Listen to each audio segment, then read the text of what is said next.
అందరికీ నమస్కారం. సరస్వతి తెలుగు సాహిత్యం ఛానల్కు స్వాగతం. నా పేరు కంబం సిద్ధారెడ్డి. వీడియోని వీక్షించే ముందు నాదొక విన్నపము. మా ఛానల్ని మీరు మొదటిసారి చూస్తున్నట్లయితే వెంటనే సబ్స్క్రైబ్ చేయండి. ప్రక్కనే ఉన్న గంట సింబల్ని నొక్కండి. ఈ వీడియోని లైక్ చేయండి, షేర్ చేయండి. ఈ వీడియోపై మీకున్న అభిప్రాయాన్ని కామెంట్ సెక్షన్లో కామెంట్ చేయండి. పరశురాముడు లేనిది తెలుసుకున్న కార్తవీర్యార్జునుడి కుమారుడైన శూరసేనుడు పరశురాముని ఇంటికి వెళ్ళి పరశురాముని తండ్రి అయిన జమదగ్ని మహర్షి తలను నరుకుతాడు. మహేంద్రగిరి పర్వతం నుండి తిరిగి వచ్చిన పరశురాముడు తన తండ్రికి దహన సంస్కారాలను నిర్వహించాడు. రేణుకాదేవి కూడా తన భర్త చితిమంటలలో పడి ప్రాణాలను వదిలినది. అనంతరం పరశురాముడు క్షత్రియులను వరుసగా సంహరించసాగాడు. 21 సార్లు క్షత్రియులను నాశనం చేసి ఆవర్తం నింపడానికి కురుక్షేత్రంలో 5 కుండాలను నిర్మించి వాటిని క్షత్రియుల రక్తంతో నింపాడు. అయితే అమాయకులైన క్షత్రియుల సంహరణం మంచిది కాదని పితరులు సూచించి పాప పరిహారార్థం యజ్ఞం చేయాలని ఉపదేశించారు. పరశురాముడు తన జయఫలితమైన సంపదను బ్రాహ్మణులకు దానం చేశాడు.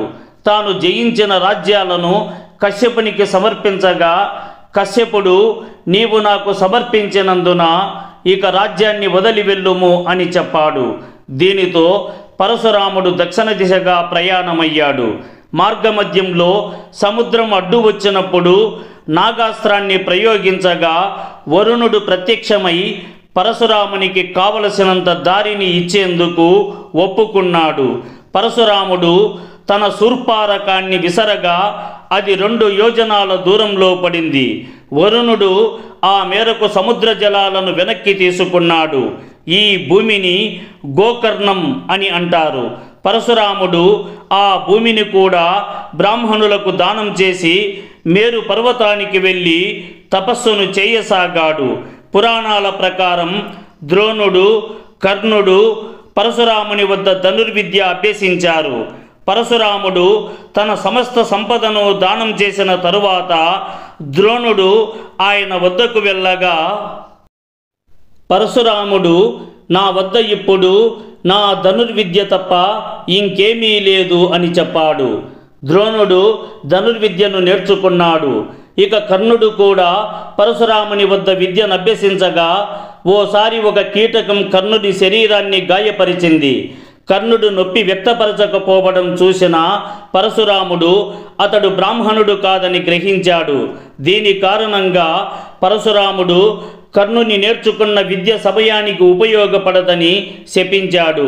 సీతా స్వయంవరంలో శ్రీరాముడు శివధనుస్సును విరచి సీతను వివాహమాడి అయోధ్యకు వెళుతుండగా పరశురాముడు ఎదురు వచ్చి శివధనుస్సును ఎక్కుపెట్టడం కాదు, ఈ వైష్ణవ ధనుస్సును ఎక్కుపెట్టమని పరశురాముడు శ్రీరామునితో అనిన వెంటనే శ్రీరాముడు దానిని ఎక్కుపెట్టాడు. శ్రీరాముడు సాక్షాత్తు శ్రీ మహావిష్ణువని భావించి పరశురాముడు శ్రీరాముడిని ఆశీర్వదించెను. అంబ వల్ల పరశురామునికి భీష్మునికి ఘోరమైన యుద్ధం జరిగినది. పరశురాముని జీవితంలో ముఖ్యమైన ఘట్టం క్షత్రియ వినాశనం. ఈయన క్షత్రియులపై 21 సార్లు యుద్ధం చేశాడు. ఒక కాలంలో హేహయ రాజులు అత్యంత శక్తివంతమైన రాజవంశంగా విరాజిల్లారు. వారు బ్రాహ్మణులకు మరియు ఇతరులకు విరివిగా దాన ధర్మాలు చేసి కీర్తిని పొందారు. భార్గవులు ఈ రాజవంశానికి వంశపారంపర్య పురోహితులుగా వ్యవహరించేవారు. కాలక్రమేణా హేహయులు తన దాన ధర్మాల వల్ల ధనాన్ని కోల్పోయి దరిద్రులైపోగా భార్గవులు ధనికులుగా మారారు. ఓ సందర్భంలో హేహయులు భార్గవ వంశానికి చెందిన రుచికుని వద్ద ధనం యాచించగా అతడు ఇవ్వడానికి నిరాకరించాడు. దీనితో కోపానికి లోనైన హేహయ క్షత్రియులు బ్రాహ్మణులపై దాడి చేసి అనేక మందిని హతమార్చారు. ఆ సమయంలో రుచుకుని భార్య ప్రాణాపాయంలో నుంచి తప్పించుకొని హిమాలయాలకు వెళ్ళి అక్కడ దాక్కొని ఔర్యుడిని ప్రసవించింది. ఔర్యుడు గర్భస్థుడైనప్పుడే తన వంశాన్ని సంహరించిన క్షత్రియులపై పగను పెంచుకున్నాడు. అతని తేజస్సు బడబాగ్నిలా మండిపడి అనేక మంది క్షత్రియులను నాశనం చేసినది. దేవతలు ఔర్యుని వద్దకు వెళ్ళి క్షత్రియ సంహారాన్ని ఆపాలని విన్నవించగా అతని ముఖంలో ఉన్న తేజస్సును సముద్రంలో దాచేశారు. ఆ తేజస్సుని బడబాగ్ని అని అంటారు. ఔర్యునికి జమదగ్ని జన్మించాడు.